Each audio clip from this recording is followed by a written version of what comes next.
What is going on, guys? Welcome to week number 13, year number 4 preview video. Today is Wednesday, so that's what you're going to get. And then we're going to go into a recruiting update as soon as we're done with the previews for this week. So if you guys need to take a look at Heel Boys picks, those are going to be up here shortly.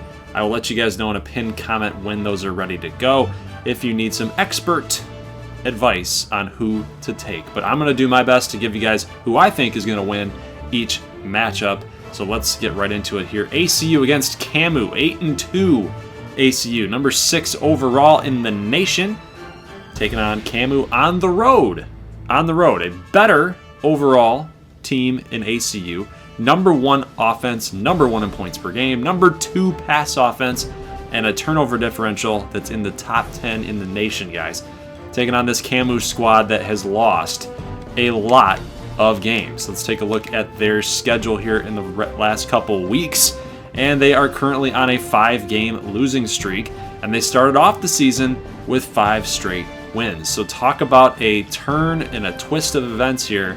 CAMU needs this win. And if they don't get this one, they're going to have to play the odds against an Odessa State team that's got a good, if not great, offensive unit. And we all know that CAMU has been struggling so far in this season. ACU, on the other hand, lost to Little Rock 28-17 this year, and they lost Ardmore by 4. So their losses have come pretty close, and their wins have been pretty blowouty. 42-0 against ECU, Nebraska State win by 4. Ardmore lost by 4.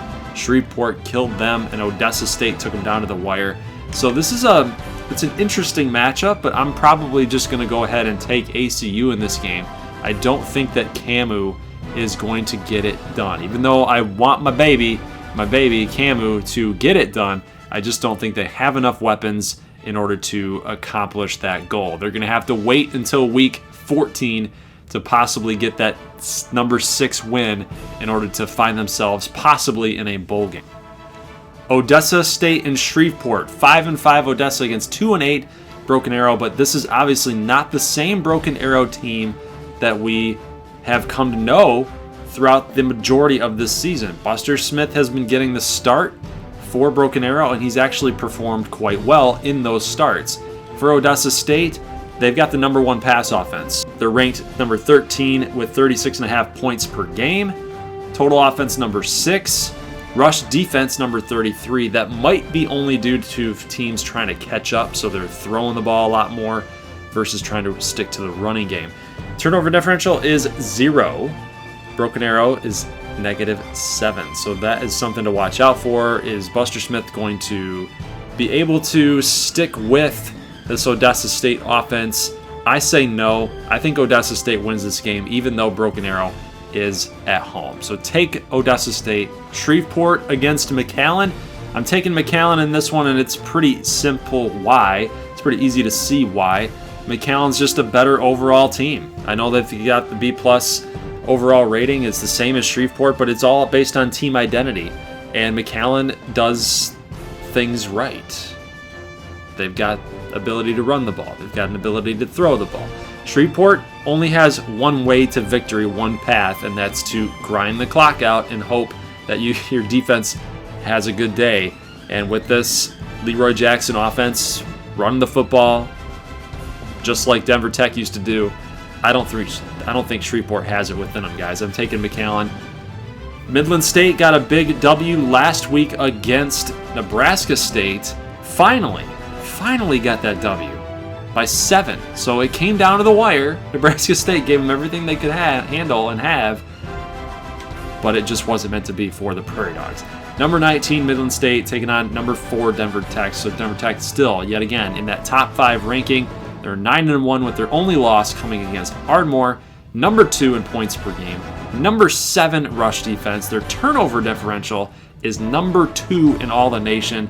And we know Dexter Whiteside has major issues turning the ball over.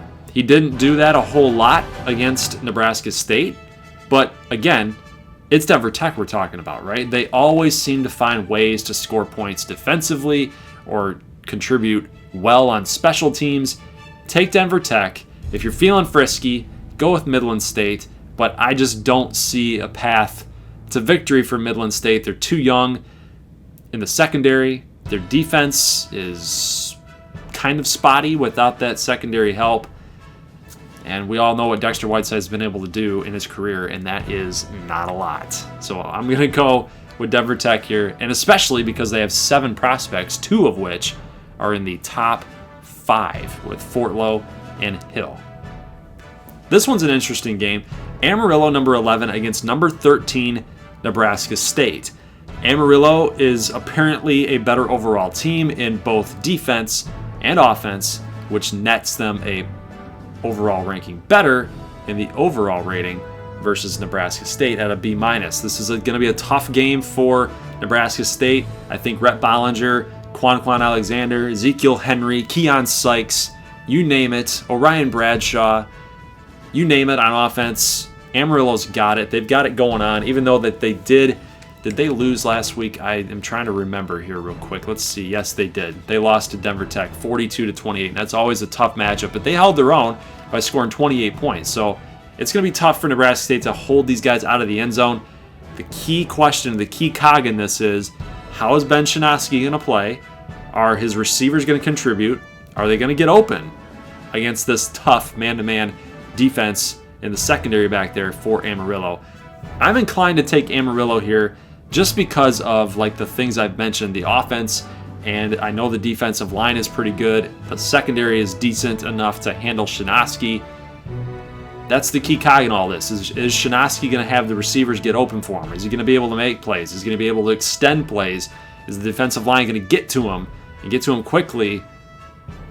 It's a tough call. It's a very, very tough call. You can split hairs all day with this.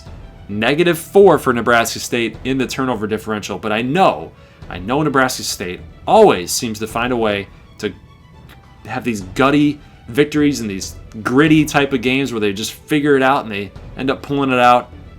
I could easily see that kind of game happening. I'm going to take Amarillo, though, to get this W. I'm not confident in it. I'm going with Kirk on this, not because of the ranking alone, but because I know that Amarillo has been a tough team to handle, and I just don't know if Nebraska State is going to be able to do it or not. And then we got this game. Number 1, Ardmore 10-0 against number 22, Little Rock, who is 7-3. I know that I'm going to pick myself here, but I'm going to try to take a step back and kind of analyze this a little bit better and kind of give you guys a more fair and balanced type of report here, or a preview. So if you're taking Little Rock, you're basically saying that you don't think Ardmore's defensive secondary is going to contain Gunnar Rivers and Lonnie Luke. That's really what this comes down to. Now, Ardmore has been a little susceptible against the run. It does say we're number 3 in rush defense overall in the country, but I wouldn't be too fooled on that, guys, because in the last couple weeks, we've kind of been getting gashed on the ground a little bit. So I could see an Isaiah Green, Mike Monet type of deal where they're busting off big runs against us. It's really all about the contain. It's about the contain and holding your gaps and shooting those gaps and making sure we're making the plays in the backfield versus letting that power run game take advantage of our 3-4 and our weak secondary. So that's the tough test. Little Rock will probably give us all that we can handle. Gunnar Rivers has not won a big game yet. He hasn't won a big game yet. So you're going out on a limb. You're taking a big risk if you take Little Rock. But would it be worth it for your pick'em standings? It just might be. So you look at the top 25. We did have some movement here. Marshall still stays at the number 3 spot after beating Tulane 45-24. Ohio State in the number 2. Ardmore, number 1 team in the nation. Denver Tech moves from number 5 to number 4. We saw that. Michigan beat Indiana 44-7. They move up from 6 to 5. ACU from 7 to 6. 8 to 7. Who ended up losing? Was it? No, because Bama moved up. Was it Florida State? It was Florida State. 38-31. So that's really what happened, why all these teams were moving up. Florida State was the number 4 team in the nation, and they lost to North Carolina State 38-31. moved him down to number 10. Let's take a look down a little bit further down. Amarillo stays put, 11 last week, 11 this week. And when we round out the top 25, we're looking at nobody from the Big 12 getting any extra votes here. I think we got almost everybody ranked except probably for Camu and Shreveport. Let's count them up.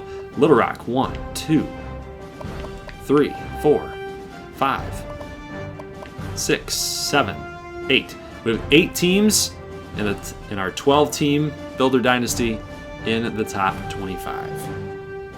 Take a look at the Heisman watch here, guys. Brandon Peters moves on up. Hicks actually moves down with that game against McAllen. It's only a 17-6 victory.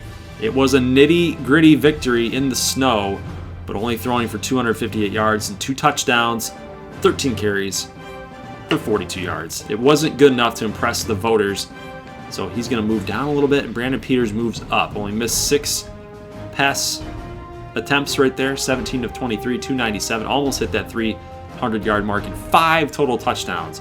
So, of course, he's going to move on up. And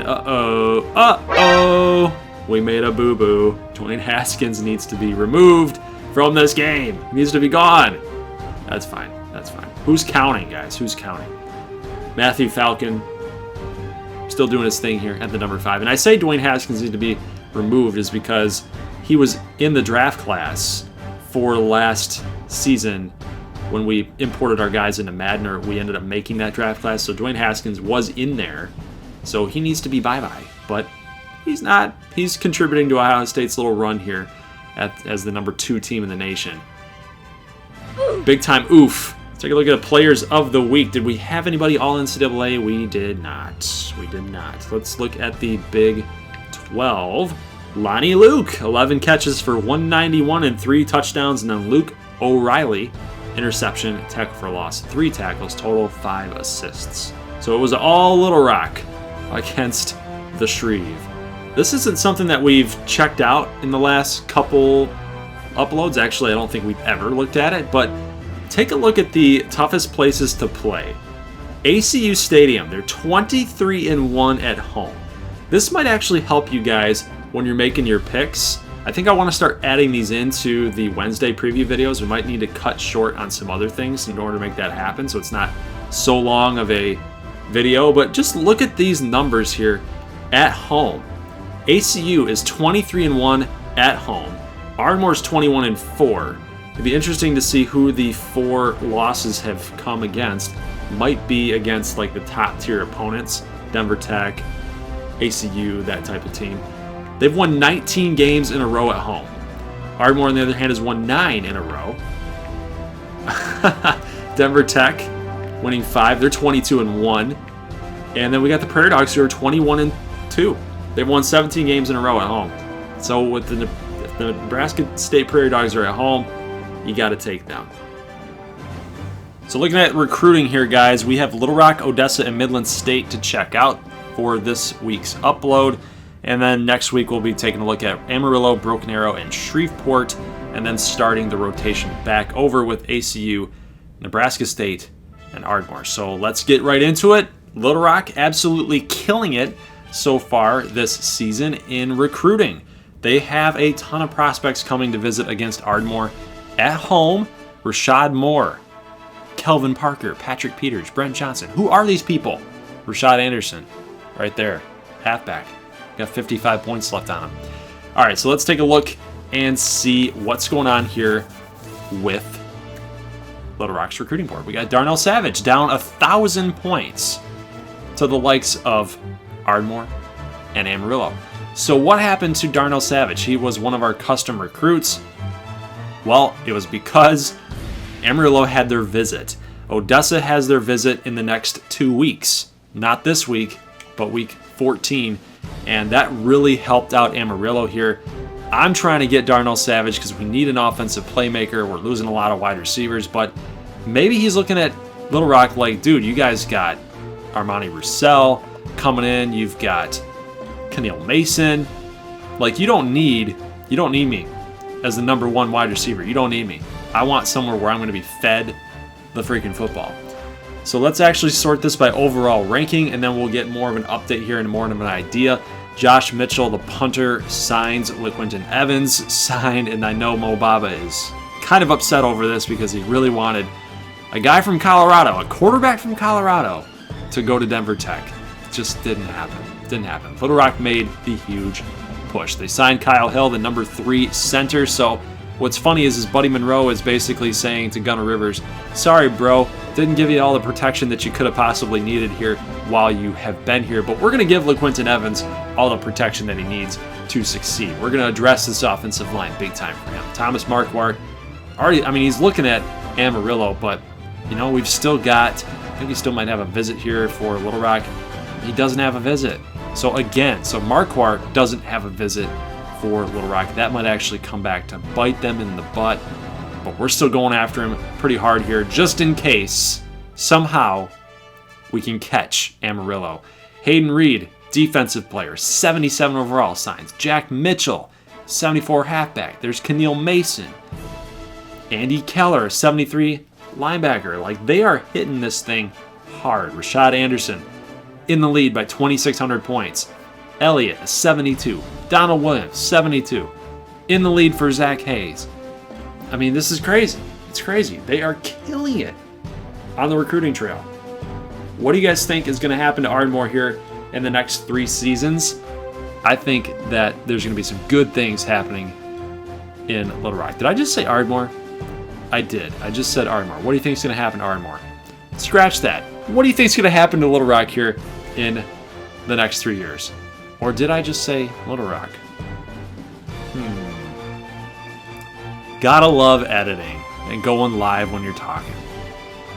Odessa State update for you guys. Griffin Rivers now in second place by 1,400 points to Amarillo. Do they have a visit coming up? They do not. So they lost 45-41 against ACU. That was the big-time visit for Griffin. And Amarillo has now taken the lead big time on Griffin Rivers. And, you know, the thing about this is Amarillo just had their visit here last week, where they also lost 42-28, but you know what? It doesn't seem to matter. It doesn't seem to matter. They got the 950 plus bonus, and it looks like all things are pointing to Griffin Rivers signing with the Armadillos. Now, here's the deal. You don't want to take all the points off because in the offseason, we're so close. We're so close to the offseason that if this battle gets drawn out and taken into the offseason, you would expect that Odessa is going to do everything that they can in order to grab Griffin Rivers. The same you would expect would happen for Amarillo. So we'll just see how this plays out, but there's no sense in giving up until the battle is officially over and he signs with Amarillo. No sense in giving up. Darnell Savage, like we talked about, is in 4th place with Odessa, so they're still continuing to try to battle for him. Lance Scott down 935. They need a guy like this. They need a guy like this. He might be a little overrated at a 78 with a 3-star. Maybe he might be a little bit underrated with the 3-star. But they need to fix some offensive line issues, getting that offense in full gear. Now, here is a big one. Here is a big one because we have the ability to open the door. We got a Week 14 visit, which is going to be next week. You might as well do this. We might as well do this. We have 2 uses left, but I got to show you something else here, guys, because I want you guys to be in the know and fully transparent because we have Justin Keith, and I think he is also available to be open the door with. We already did have our visit. Nobody at the back end has any more visits coming up.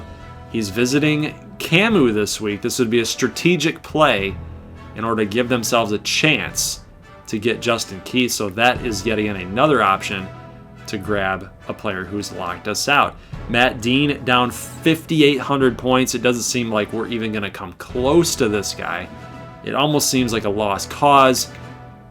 But then again, I'm feeling a little frisky here because he's got a visit going up with McAllen. It'll be interesting to see if we decide to use the lock. Actually, we can't even use the lock on him, so I was just talking on my butt there.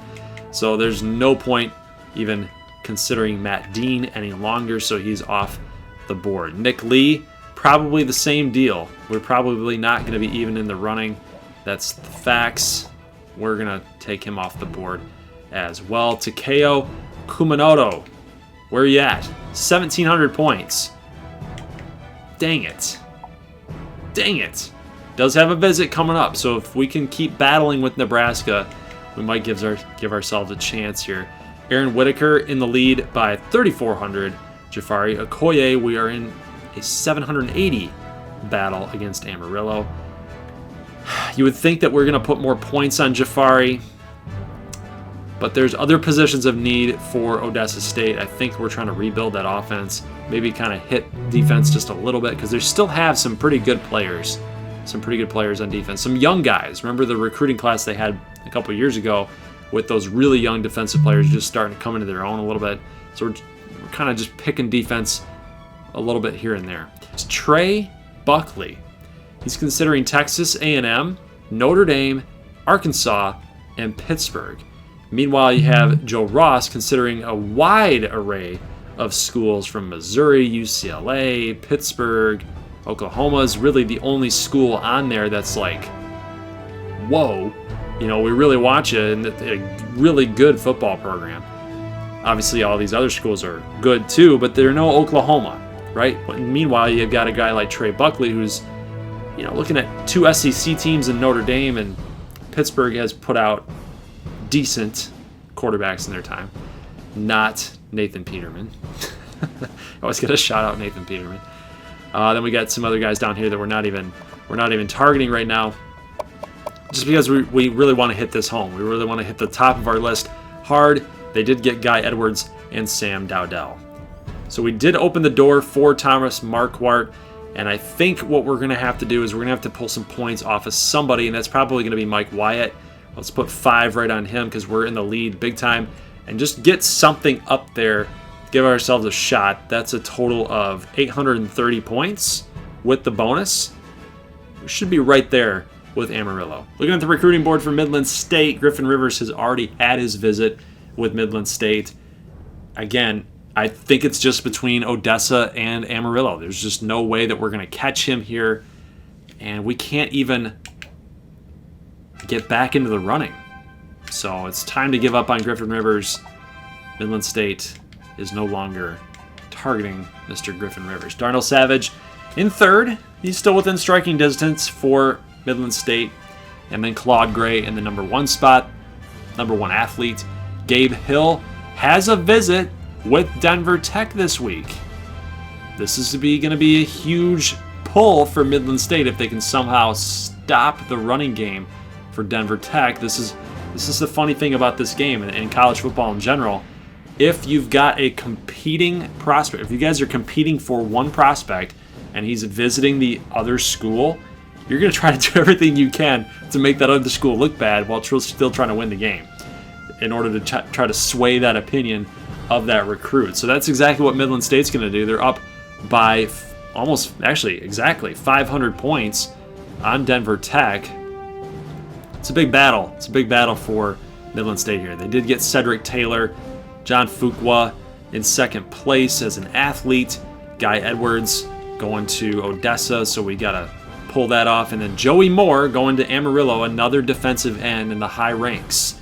Going to the Dillos. They love themselves those big, burly defensive ends that just make plays. They're athletic. Quentin Stanford, 675 down to La Tech. Interesting. We might need to pull off some more points to go after that guy, but it doesn't seem like we can because everything else here is we're in second place and we've got a long way to go in order to catch some of these teams like New Mexico and Broken Arrow for Marcus Owens, Joel Stevenson, Mike Wyatt, down to Odessa, Scott Mills in first place. This would be a big one, especially if we can't get Gabe Hill here in a Midland State uniform. We got Jamal Hawk down by 2,100 points. So this doesn't look like it's going to happen. We just don't have any points to really go hard at him. Kyle Palmer, wide receiver, going to Amarillo.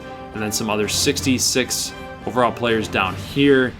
Ended up getting Kevin Howard, Justin McKenzie. These are decent players, but none that are going to push this program over the top. They need to get a guy like Anthony Armstrong in here for the future. It's custom recruit. And also they need to really hit on these top 4 guys. And it could happen. It could happen. They're only down a couple hundred. It's not like they're totally out of the race. So to finish off today's recruiting and preview video, we're going to look at the top classes just to give you an idea of how teams are performing this year in the recruiting ranks. Now, not everybody's signed, so it's kind of misleading to, because there's still pending recruits that are still kind of mulling it over, but it's still kind of cool to see how everybody's doing as far as commits go right here and right now. Ohio State in first place by getting 13 total recruits, but 6 of them 3-stars, 7 4-stars. And then Little Rock, like we talked about, they're killing it. They're absolutely killing it this year. I don't know what that's all about. I really don't. Maybe it's Buddy Monroe, really cashing in and saying, hey, Gunnar Rivers was the first. The guy that was putting us on the map. He came here. He likes what he's seeing. Come on over. Come to Little Rock. Let's create something special. So Little Rock's got it going on.